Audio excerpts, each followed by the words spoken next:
Russia is a country that in the 20th century was subjected to hard trials, revolutions, civil war, world wars, and economic collapse.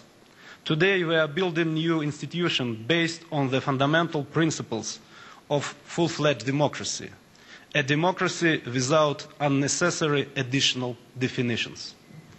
These are institutions based on market economy, on supremacy of law, and that those in power must be accountable to the rest of society. Not a single non-democratic state has ever become a prosperous state for one very simple reason. Freedom is better than non-freedom.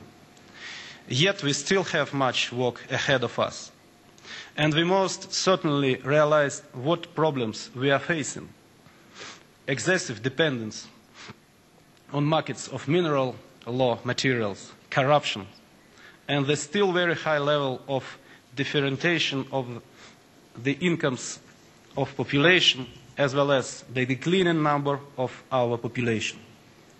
We are not trying to push anyone to love Russia, but we shall not allow anyone to hurt Russia.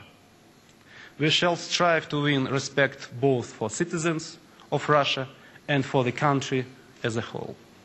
Moreover, this shall be achieved not by using force, but rather by our own behavior and by our achievements. In the given century, we see ourselves as a developed country with a strong economy and as reliable trading and foreign political partner.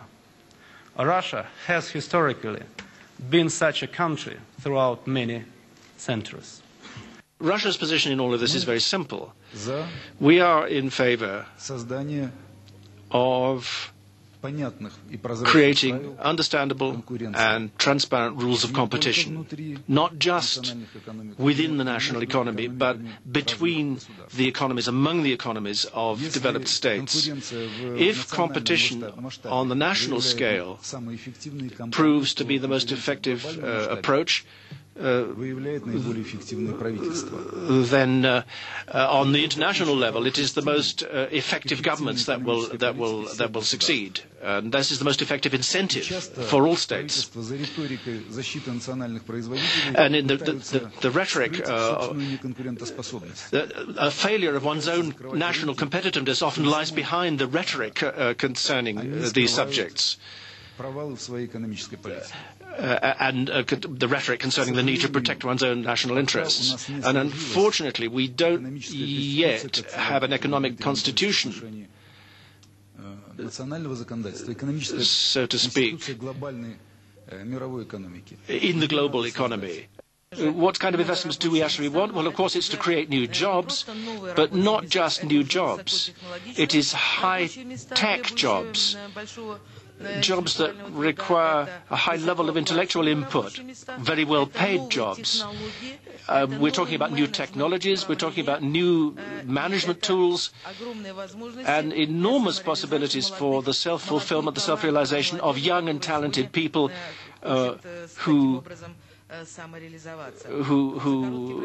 are very ambitious today. So in a very short period of time, we have created a new sector of the economy, is a mobile cluster. We are in association with General Motors, for example.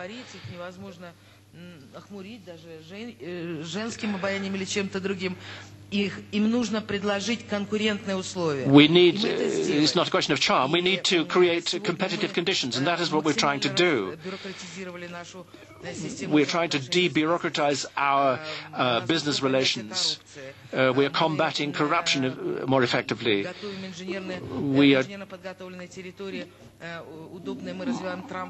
We're training engineers, we're improving the transport system, we are creating comfortable conditions for business, and much else.